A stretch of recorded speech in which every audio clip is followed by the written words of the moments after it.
참 예수님. 하감세 시작. 하느님 감사합니다. 하느님 감사합니다. 하느님 감사합니다. 하감세 자주 하세요. 혼자라도. 나에게 가장 큰 영향을 미치는 것은 나의 말이에요. 다른 사람들이 나에게 뭐라고 하는 것은 잊혀지지만 내가 나에게 하는 말은 잊혀질 수 없죠. 가장 큰 힘을 지녔습니다. 언력이라고 하죠. 문력이라고 하죠. 문력이라는 것은 글자의 힘이 있다는 것이고 언력이라는 것은 말의 힘이 있다는 겁니다. 그래서 다른 사람에게 좋은 말을 하거나 저주하거나 이것도 힘이 있겠지만 나에게 하는 말이 가장 큰 힘이 있다는 거 잊지 마시고요. 일단은 말부터 하느님께 봉헌하면서 기쁘지 않고 힘든 일이 있거나 슬프거나 아픈 일이 있다고 해서 내가 자꾸만 신세 타령한다면 나는 불행해질 수밖에 없죠. 그러나 우리는 하느님을 바라보기 때문에 시편 130편 오늘 알렐루야에서 우리가 함께 했죠. 나 주님께 바라네 주님 말씀에 희망을 두네. 우리들의 희망은 오직 주님의 말씀에 둔다는 겁니다. 그래서 신앙이라는 것은 주님을 바라보고 살아가는 거다. 오직 주님 때문에 언제나 기뻐하는 것이고 끊임없이 기도하는 것이고 모든 것에 감사한다. 얼마만큼? 할 수 있는 만큼, 또 얼마만큼? 보이는 만큼. 부담 갖지 마세요. 억지로 할 수 있는 것은 아무것도 없어요. 용서한다는 것, 사랑한다는 것, 이것도 조금은 되지만 마음에서 우러나오지 않으면 길게 되지 않잖아요.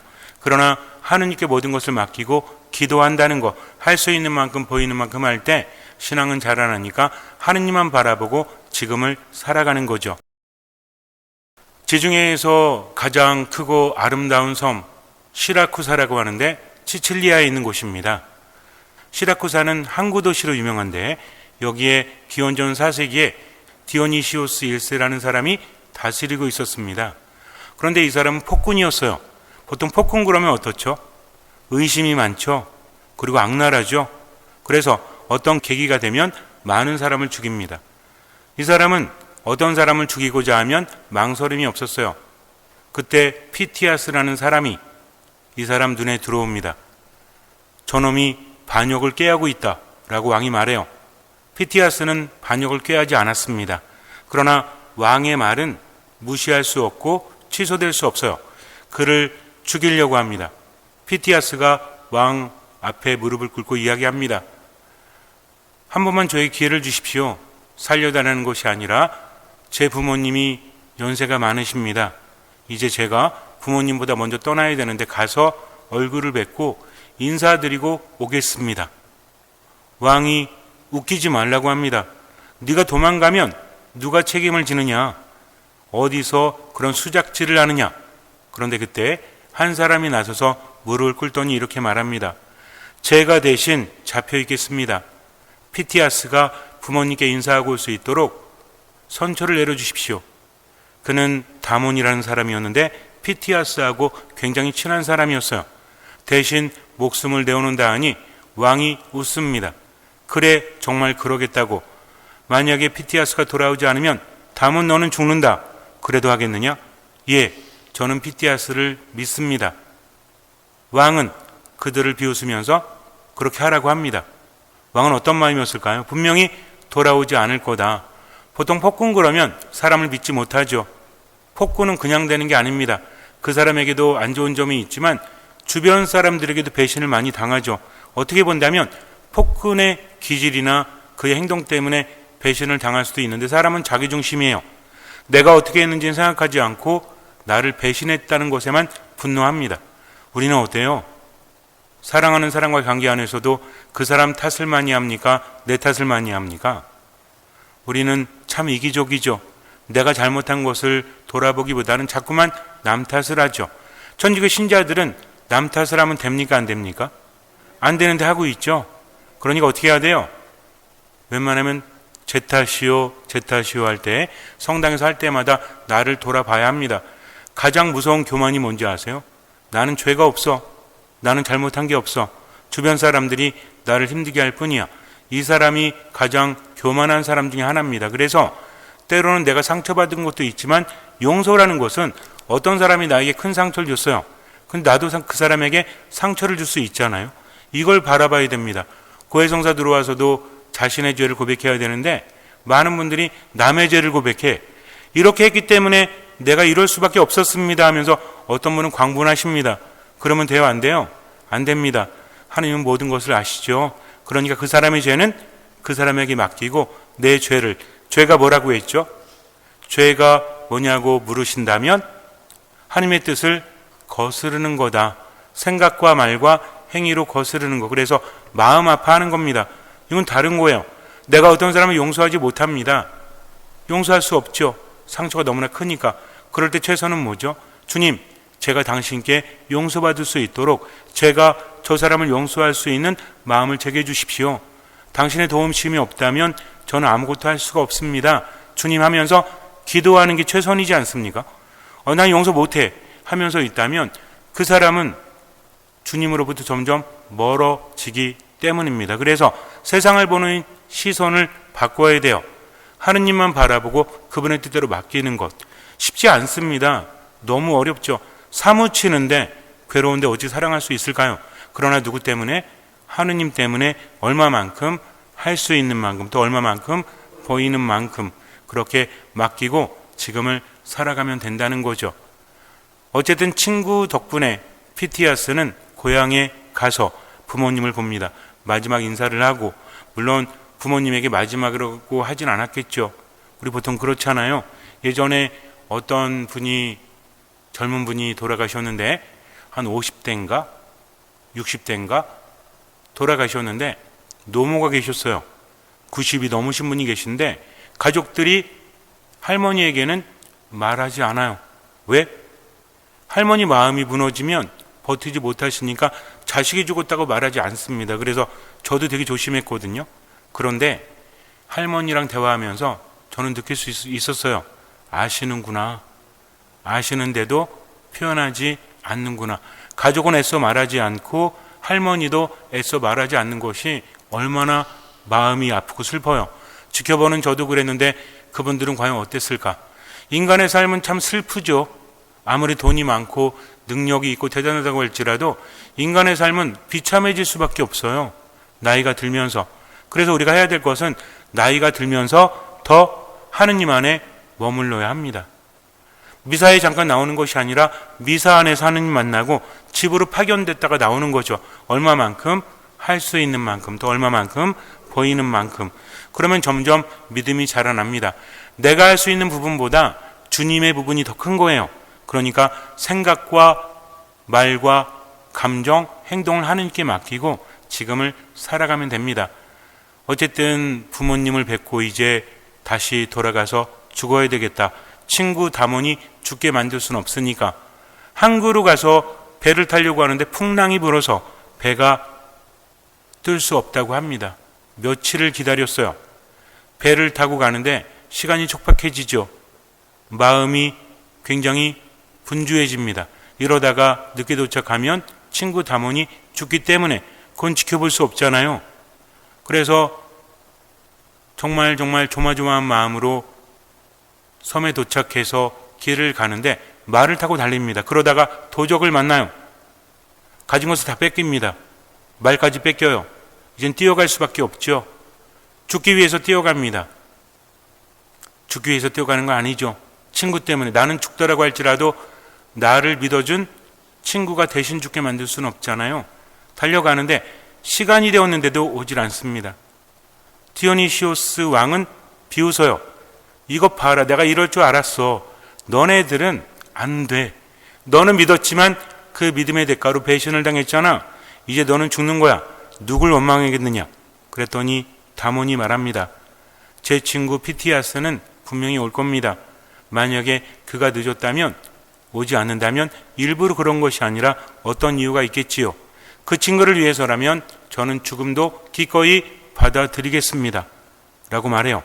왕은 그를 지켜보면서 미쳤나? 라는 생각이 들어요. 자기 삶을 본다면 그렇게 믿을 사람이 없었잖아요. 근데 이 사람은 뭔가 이상하지 않습니까? 그래서 차마 죽이지 못하고 좀 더 기다려봅니다. 저 멀리에서 누군가 헐레벌떡 달려오고 있어요. 가까워지는 그를 봤더니 피티아스예요. 그가 왕 앞에 부복하더니 말합니다. 죄송합니다. 제가 좀 늦었습니다. 이제 저를 죽여주십시오. 다모는 그를 바라보면서 눈물을 흘려요.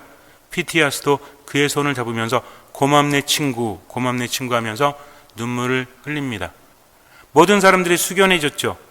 디오니시오스 1세가 그들을 바라보면서 이렇게 말합니다. 나는 여태껏 자네 같은 관계를 본 적이 없네. 자네들은 서로를 정말 믿는군. 내가 이 왕국을 가졌다고 할지라도 자네들 앞에서는 나는 가난한 자요 초라한 자네. 이제 나를 그대들의 세 번째 친구로 받아주지 않겠는가 하면서 부탁을 했다고 합니다. 과연 디오니시오스 1세는 그 둘을 친구로 얻을 수 있었을까요? 모릅니다. 여러분들이 스스로 생각해 보셔야 합니다. 공감이 가지 않습니까? 어쩌면 아주 어린 사람들은 공감하지 못할 수도 있지만 여러분은 어떻게 생각하십니까? 돈이 필요해서, 권력이 필요해서 내가 필요한 것들을 쫓으면서 살아보지만 인생을 살아가면 살아갈수록 무엇이 중요하죠? 눈에 보이는 것보다 보이지 않는 것. 평화라는 것은 밖에 있습니까? 안에 있습니까? 물론 밖에도 있죠. 힘들어 죽겠는데 전쟁 속에 있는데 평화를 느낄 수는 없어요. 그러나 평화를 누리는 것은 내 안에서 느낍니다. 기쁨도 마찬가지예요. 얼마의 돈이 생기면 기쁘죠? 알 수 없어요. 마음이 기쁘면 그것으로 족한 것이 아닙니까? 내가 만족할 줄 아는 거. 그래서 뭐만 있으면 만족해라. 디모데오는 우리에게 말하고 있죠. 먹을 것만 있으면, 입을 것만 있으면 만족하십시오. 그리고 감사하며 살라는 이야기죠. 어쨌든지 간에 행복이라는 것은, 기쁨이라는 것은 이렇게 돈으로 살 수 없는 겁니다. 둘은 어떻게 신뢰할 수 있었을까요? 생긴 게 마음에 들어서 그런 경우가 있습니까? 여러분들도 어릴 때부터 친했던 친구들 있죠? 근데 지금 돌이켜보면 어때요? 유튜브 보니까 나이 드니까 친구도 모두 필요 없다라고 하는 사람들, 마치 깨달은 듯 말하지만 전 그거 보면서 어떻게 느꼈냐면 참 안쓰럽다. 그렇게 친했던 사이가, 보통 우리 자매님들 뭐 여고 시절 이런 거 있잖아요. 영화도 있고 노래는 없나? 어쨌든 그때 서로 죽고 못 살았던, 살고 못 죽었던인가 뭐죠? 갑자기 헷갈리네. 죽고 못 살았던, 이런 거 맞나? 죽고 못 살았던 그런 친구들도 결혼하고 멀리 있다 보니 어때요? 점점 멀어지고, 그때 그 그리움 때문에 만났는데 어때? 그 친구가 아니야. 나도 그 시절에 내가 아니니까 서먹서먹해서 한두 번 만나다가 다시 차라리 만나지 않았으면 좋았을 것을, 이런 마음을 갖지 않습니까? 왜 그런 걸까요? 여태까지 헤어져 있었기 때문이죠. 친구라는 관계, 서로 믿을 수 있다는 것은 함께 해야 합니다. 서로 경험하면서, 서로 주고받으면서 그 관계가 깊어지는 거죠. 이것을 우리는 신뢰라고 부릅니다. 이 둘은 그냥 친했던 게 아니에요. 이 둘은 피타고라스의 제자들이었습니다. 피타고라스 그러면 우리 보통 뭐 생각해요? A제곱 플러스 B제곱은 C제곱, 수학 공식 생각하죠? 근데 그때 당시에는 수학이라는 학문이 그냥 수학을 공부하는 사람들이 아니라 어떤 신비스러운 법칙을 발견하는 사람들, 그래서 피타고라스 학파라고 하면 그냥 수학을 연구하는 사람들이 아니라 세상의 진리를 연구하면서 끈끈한 유대관계, 스승과 제자들의 관계를 유지했다는 거죠. 그 제자였습니다. 피타고라스 학파는 이렇게 말했대요. 친구는 또 다른 자신이다. 그러니까 친구를 위해서는 뭐든지 내어주어야 한다 라는 가르친 대로 살아왔기 때문에 그들은 그렇게 믿을 수 있었고 목숨까지도 내어줄 수 있었던 거죠. 바로 이것입니다. 얼마나 신뢰하느냐, 또 어떤 말씀을 따라서 살아가느냐 하는 것이 중요하다는 거죠. 우리는 세상을 살아가면서 믿음을 가져야 합니다. 우리는 계시종교라고 했죠. 계시종교는 알려주시는 만큼 체험하면서 따라가는 거다. 믿음이라는 것은 체험이 없다면 절대로 성장하지 않아요. 하느님은 무조건 믿으라고 하시는 것이 아니라 보여주십니다. 예수님도 보여주셨죠? 뭘 보여주세요?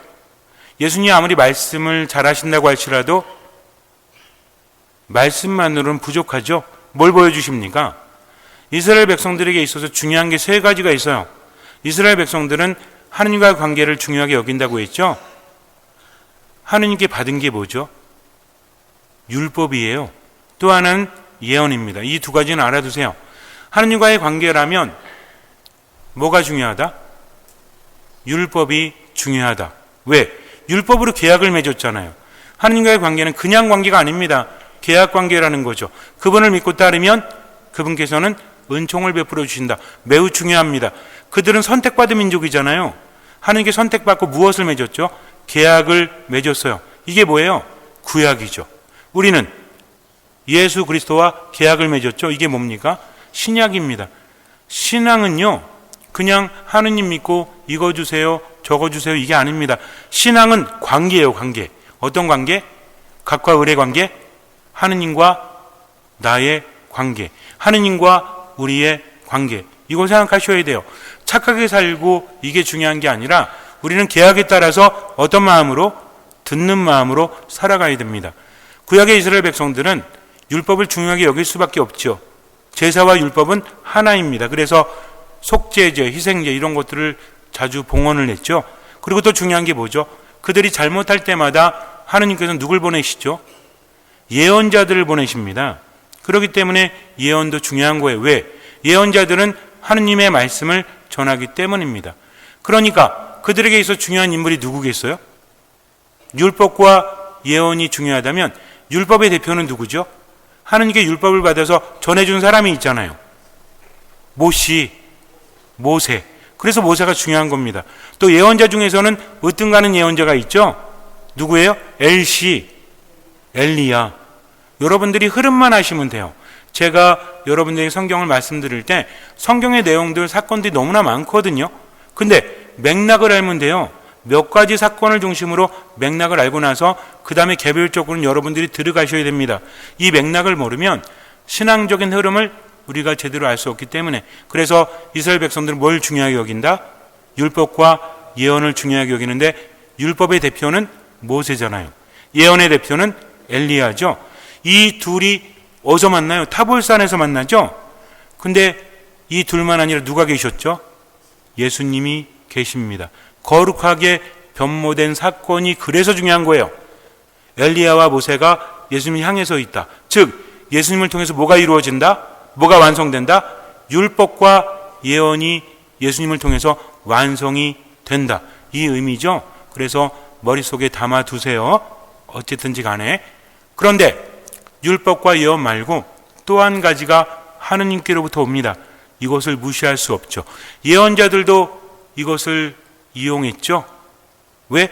예언자들이 예언을 할 때 보통 우리가 예언자라고 하지만 예언자들의 목적은 예언이 아닙니다. 예언자들이 기적을 일으키죠. 왜 그런 걸까요? 그래야 믿지. 안 그래요? 와서 막 외치면 사람들이 뭐라고 하겠어? 야, 너 뭔데? 엘리야도 뭡니까? 갑툭 튀라니까. 엘리야가 어느 날 갑자기 툭 튀어나와가지고 막 외치니까 저거 뭐야? 근데 엘리야가 어떤 일을 합니까? 예언을 하잖아요. 기적을 일으키잖아요. 그러니까 믿을 수밖에 없는 겁니다. 예언자는 하느님께로부터 힘을 받죠. 왜? 그분의 말씀은 참되다라는 것을 예언과 기적의 힘으로 보여줘야 되기 때문에. 그래서 기적도 중요합니다. 그래서 하느님께로부터 오는 게 뭐다? 율법과 예언과 기적이다. 근데 이 기적은 어떤 기적이에요? 일반 기적이 아니라는 거죠.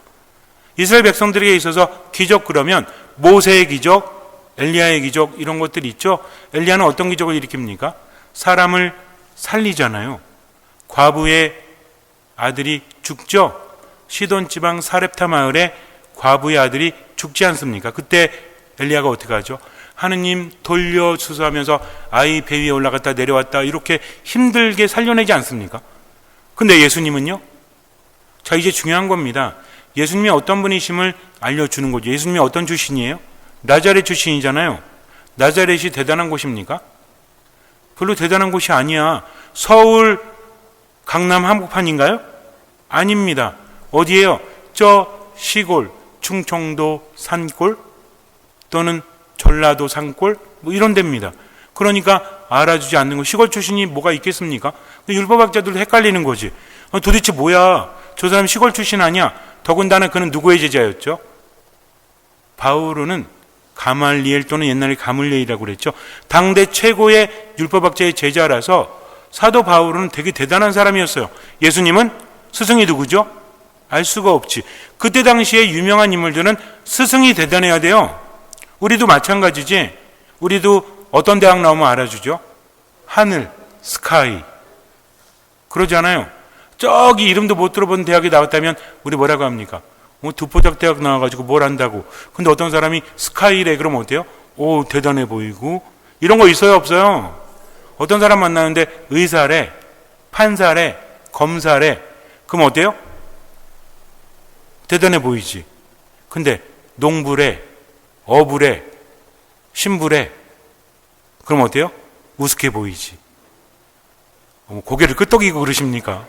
어쨌든 그런 게 있을 수밖에 없죠. 뭐 자연스러운 겁니다. 그걸 가지고 스스로 난 왜 이럴까 할 필요 없어요.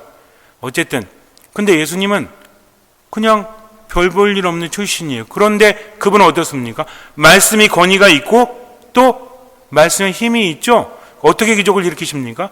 그 사람은요, 나병 환자도 그분은 그 사람이라면 안 되지. 예수님은요, 나병 환자도 깨끗하게 하십니다. 내가 하고자 하니 깨끗하게 되어라. 말씀으로 나병을 고치는 것은 그 어디에도 찾아볼 수 없죠. 그분은 말씀으로 사탄을 쫓아내십니다. 당시 사람들이 사탄을 쫓아낼 때는 되게 어려워요. 구마는 되게 어려운 거거든요. 그래서 여러 사람들이 모여서 솔로몬이나 엘리야나 옛 성인들의 이름을 빌려서 쫓아내려고 해도 웬만하면 안 나가지. 그래서 뭐라고 합니까?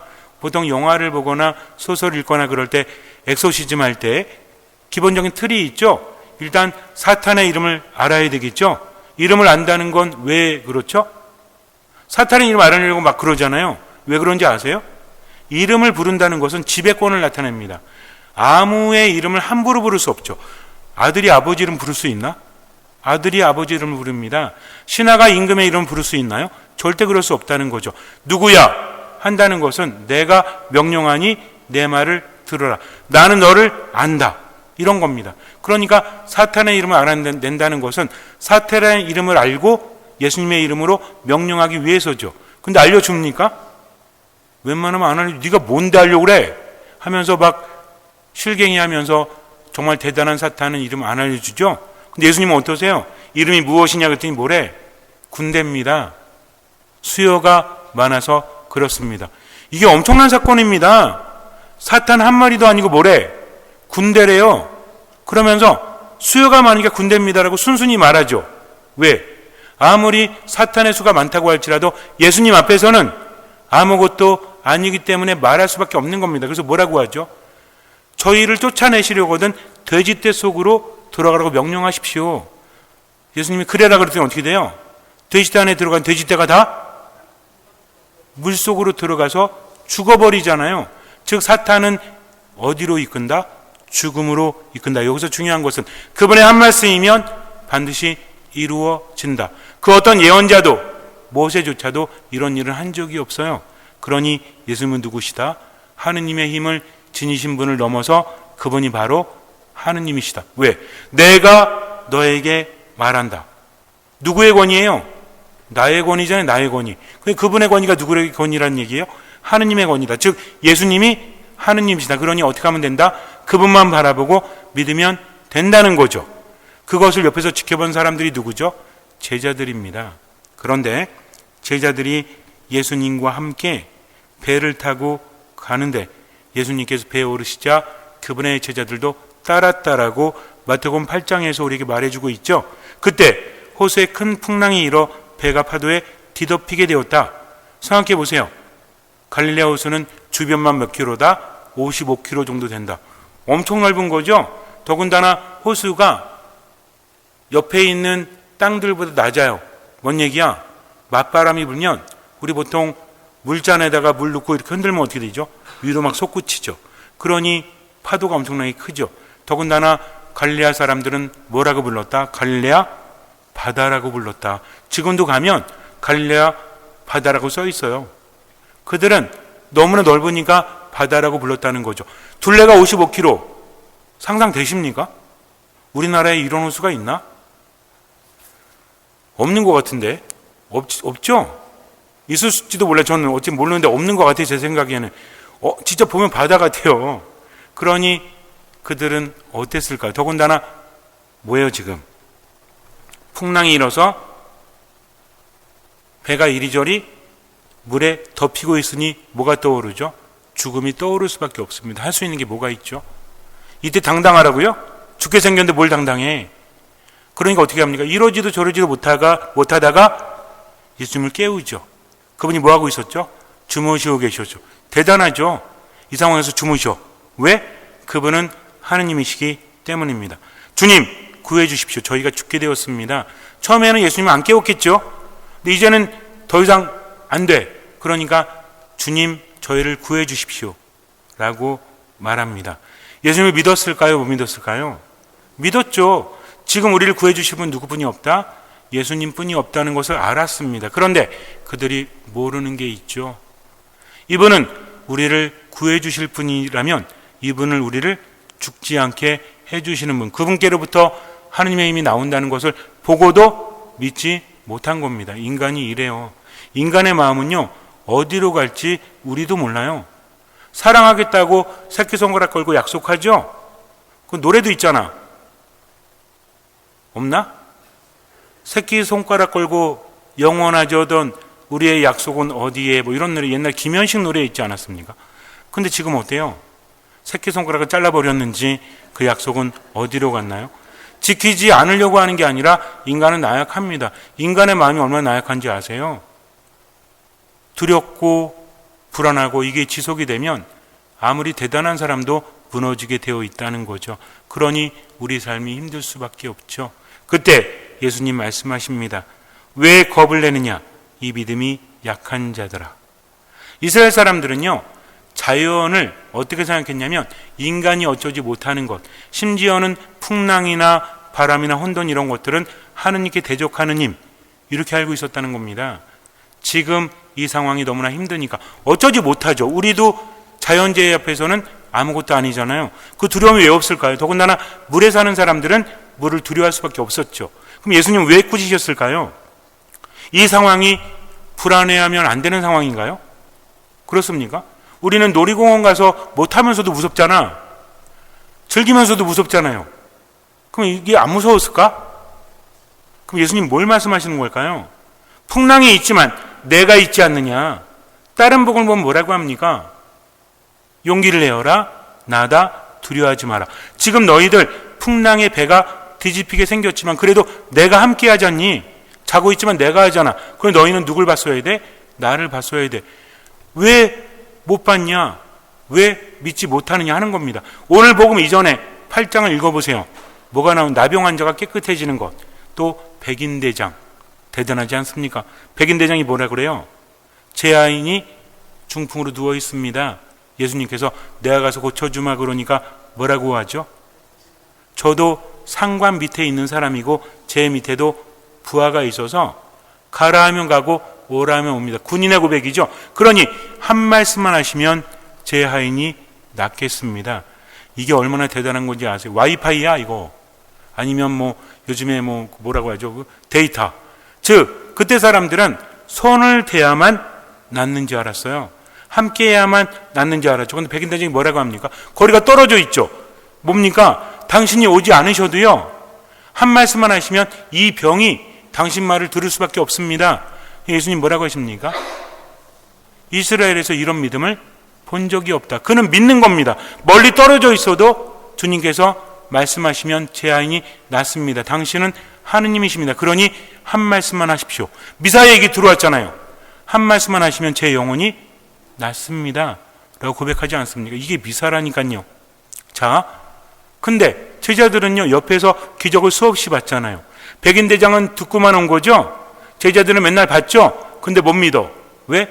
믿고 싶지만 믿을 수가 없는 거죠. 그런 노래 있죠. 따르고 싶었지만 그럴 수가 없었어요. 저는 이 노래 들을 때마다 제 마음을 표현하는 것 같아. 누구 노래요? 따르고 싶었지만 그럴 수가. 누구 노래? 심수봉 노래. 따르고 싶은 거지. 근데 그게 안 되는 겁니다. 제자들도 마찬가지. 이게 믿음이 약한 거예요. 믿고는 있지만 아직 확신하지 못하는 겁니다. 왜? 체험이 주어지지 않았기 때문에. 그런데 이후에 제자들은 바뀌죠. 봤잖아요. 뭐라고 합니까? 이분이 어떤 분이시기에 바람과 호수까지 복종하는가? 하느님이십니다. 그걸 믿었죠? 나중에 변하죠? 예수님의 부활을 체험한 다음에 제자들이 어때요? 두려워하지 않습니다. 예수님을 담대히 전하죠? 그래, 죽이려면 죽여봐. 나는 주님을 믿고 주님께 나와 함께 하셔. 이게 믿음이에요. 우리는요, 믿는다고 말하지만 믿음이 부족하죠? 왜? 체험이 없으니까. 어떻게 해야 돼요? 미사 안에 온전히 머물러야 됩니다. 예수님 만나지 않으면 믿음은 생겨나지 못해요. 만나지 않고 어떻게 믿을 수 있고 사랑할 수 있습니까? 그래서 예수님은 그분의 말씀을 듣고 어떻게 해야 돼요? 그 말씀을 따라야 돼요. 그래서 따라서 따름, 체험, 따름, 체험, 따름, 체험, 듣는 마음. 이 두 가지는 기억하세요. 들었으면 따르십시오. 얼마만큼? 할 수 있는 만큼. 또 얼마만큼? 보이는 만큼. 나머지는 맡기는 거죠. 어디 안에서? 미사 안에서, 말씀 안에서, 기도 안에서. 안 따르잖아요. 듣는 마음 없잖아요. 성당이 몇십 년 다녀도 뭐예요? 전문용어로? 그 모양, 그 꼬라지가 되는 거지. 근데 듣고 따르면 어때요? 변합니다. 일단 뭐가 변해요? 말이 변하고 행동이 변하죠. 따르니까. 그 다음 변하는 게 뭔지 아세요? 생각과 기분이 변합니다. 잠시 눈을 감으세요. 마태오가 전한 거룩한 복음입니다. 그 무렵 예수님께서 배에 오르시자 제자들도 그분을 따랐다. 그때 호수에 큰 풍랑이 일어 배가 파도에 뒤덮이게 되었다. 그런데도 예수님께서는 주무시고 계셨다. 제자들이 다가가 예수님을 깨우며 주님, 구해 주십시오. 저희가 죽게 되었습니다. 하였다. 그러자 그분은 왜 겁을 내느냐? 이 믿음이 약한 자들아. 하고 말씀하셨다. 그런 다음 일어나셔서 바람과 호수를 꾸짖으셨다. 그러자 아주 고요해졌다. 그 사람들은 놀라워하며 말하였다. 이분이 어떤 분이시기에 바람과 호수까지 복종하는가? 믿음이라는 것은 점점 자라나는 거죠. 믿지만 약할 수밖에 없죠. 믿고 싶지만 그럴 수가 없죠. 인간은 나약하기 때문에. 그러니까 미사, 말씀, 기도 안에서 듣는 마음으로 머무세요. 그분의 말씀을 들었다면 그분을 믿고 지금을 살아가세요. 너무나 두렵고 힘든 상황이 올 때, 내가 우울하고 화가 날 때 일단은 멈추고 성호를 그으세요. 주님, 당신에게 맡깁니다 하면서 듣고 최선을 다하세요. 할 수 있는 만큼, 보이는 만큼. 나머지는 맡기면 돼요. 실패하면 또 그렇게 하면 돼요. 조금씩 그렇게 주님을 믿고 지금을 살아가세요. 나머지는 맡기십시오. 듣는 마음으로. 주님께서는 그 믿음을 보시고 우리 삶에 놀라운 기적을 일으켜 주실 것입니다.